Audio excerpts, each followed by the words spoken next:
Pernah nggak sih kita sebagai orang tua ngerasa bingung banget gimana cara terbaik ngasuh anak di zaman yang serba cepat ini?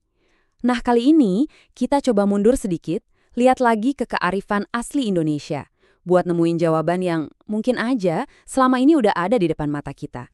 Oke, kita langsung aja ke intinya ya. Coba renungkan pertanyaan ini, karena ini nih inti dari keresahan banyak orang tua modern. Kita ini sebenarnya lagi mendidik anak, atau jangan-jangan tanpa sadar kita malah lagi mendikte mau jadi apa mereka nanti. Kayaknya kita semua ngerasain ya, tekanan yang luar biasa gede buat ngebentuk anak kita biar siap menghadapi dunia yang, ya ampun, kompetitif banget. Kita pengen banget mereka sukses, tapi seringnya cara kita itu malah mirip kayak pematung yang maksa-maksa tanah liat, bukan kayak petani yang dengan sabar ngerawat benih. Oke, bagian 1, kecemasan lembaran kosong. Nah, kita akan bedah nih sebuah mitos yang jadi akar dari banyak masalah dalam pengasuhan. Jadi, gini, pandangan tabula rasa atau anggapan anak itu kayak kertas kosong ini ternyata bisa bikin runyam. Kenapa? Karena orang tua jadi ngerasa punya tanggung jawab penuh buat ngelukis masa depan yang sempurna.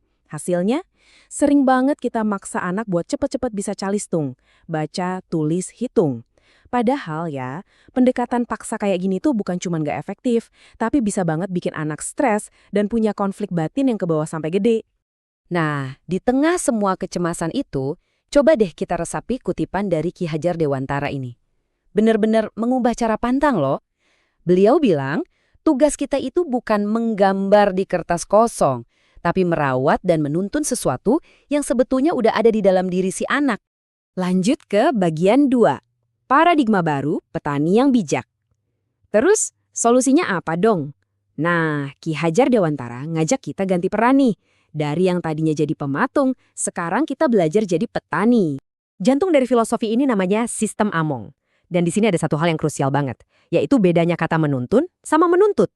Kelihatannya mirip ya, tapi artinya beda jauh. Menuntun itu maksa dari luar. Tapi kalau menuntun, itu artinya kita ngebimbing potensi yang emang udah ada dari dalam. Tujuannya pun bukan buat dapet rapor bagus, tapi biar anak bisa selamat dan bahagia. Nah, tabel ini ngegambarin perbindaannya dengan jelas banget. Coba deh kita jujur sama diri sendiri. Kita lebih sering jadi yang mana?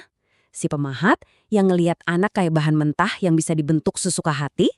Atau kita ini si petani yang ngelihat anak sebagai benih unik dan tugas kita cuma nyiapin tanah yang subur, ngasih air, dan sinar matahari biar dia bisa tumbuh jadi versi terbaik dari dirinya. Masuk ke bagian 3, metode sang petani, 3 peran inti. Oke, filosofinya udah dapat nih.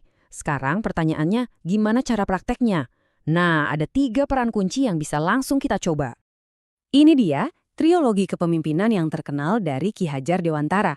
Mungkin banyak dari kita yang udah pernah dengar istilah-istilah ini ya, tapi yuk kita bedah lagi makna aslinya satu persatu. Peran pertama, ingarsa sung tulada. Artinya, di depan kita jadi contoh. Ini paling dasar sih, karena faktanya anak itu peniru nomor 1. Mereka itu kayak CCTV berjalan, merekam semua yang kita lakuin. Jadi kalau kita mau anak kita disiplin, ya kita dulu yang harus disiplin. Wibawa itu datangnya bukan dari omongan kenceng, tapi dari perbuatan kita yang konsisten. Lalu yang kedua, ing madya mangun karsa. Artinya, di tengah kita ngebangun kemauan. Nah, pas anak mulai gedean dikit, posisi kita itu geser. Nggak lagi di depan terus, tapi di samping mereka. Kita bukan lagi komandan yang kasih perintah, tapi temen diskusi. Pas kita ajak mereka ngobrol, jelasin kenapa ada aturan ini itu, kita itu sebenarnya lagi ngebangun karsa, kemauan yang muncul dari dalam diri mereka sendiri, bukan karena disuruh. Dan peran yang ketiga, Tutwuri Handayani. Dari belakang, memberi dorongan. Wah, ini kebalikannya banget dari helikopter parent ya, yang dikit-dikit datang menyelamatkan. Poin pentingnya justru di sini. Biarin anak ngerasain konsekuensi dari pilihannya sendiri. Kedengarannya mungkin agak tega, tapi ini bukan kejam. Justru ini cara kita buat ngajarin mereka tanggung jawab dan ngebangun mental baja. Oke, kita masuk bagian 4, memahami benih dan tanah. Nah, kalau kita mau jadi petani yang baik kan, kita harus ngerti 2 hal. 1, benihnya ini jenis apa? 2, tanah tempat dia tumbuh kayak gimana? Yuk kita lihat maksudnya. Ki Hajar Dewantara nyebut ini 2 kodrat.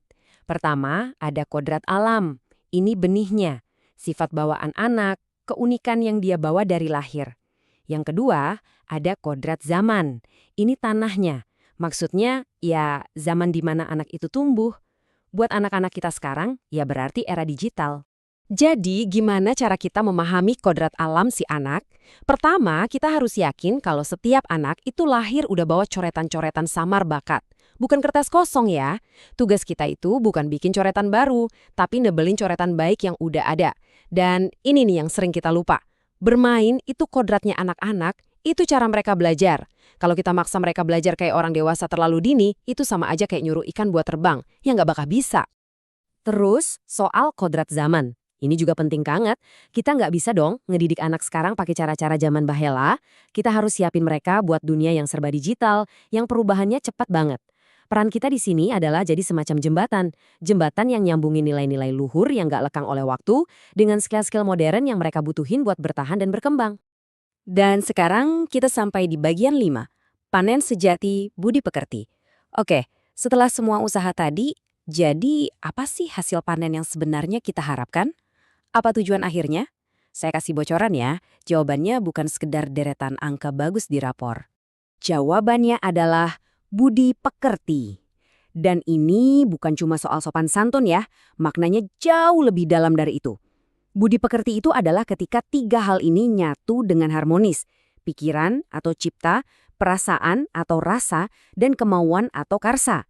Atau gampangnya, ini adalah keseimbangan sempurna antara kecerdasan otak dengan kecerdasan hati. Jadi, intinya, tujuan akhir pendidikan itu bukan buat ngisi kepala anak dengan seabrek fakta, tapi buat ngebentuk manusia utuh. Manusia yang perasaannya peka dan punya kemauan kuat buat berbuat baik. Kenapa? Karena, coba kita pikirin deh, anak yang super pinter tapi nggak punya karakter, itu malah bisa jadi bahaya buat sekitarnya. Makanya panen yang sejati itu ya karakter. Sebagai penutup, saya mau ninggalin satu pertanyaan buat kita renungin bareng-bareng. Setelah dengar semua ini, coba deh kita tanya ke diri sendiri, sejujur-jujurnya. Selama ini, kita udah ngasih ruang yang cukup belum sih buat benih di dalam anak kita tumbuh? Atau jangan-jangan kita masih terlalu sibuk jadi pematung yang terus-terusan berusaha ngontrol dan ngebentuk mereka sesuai mau kita?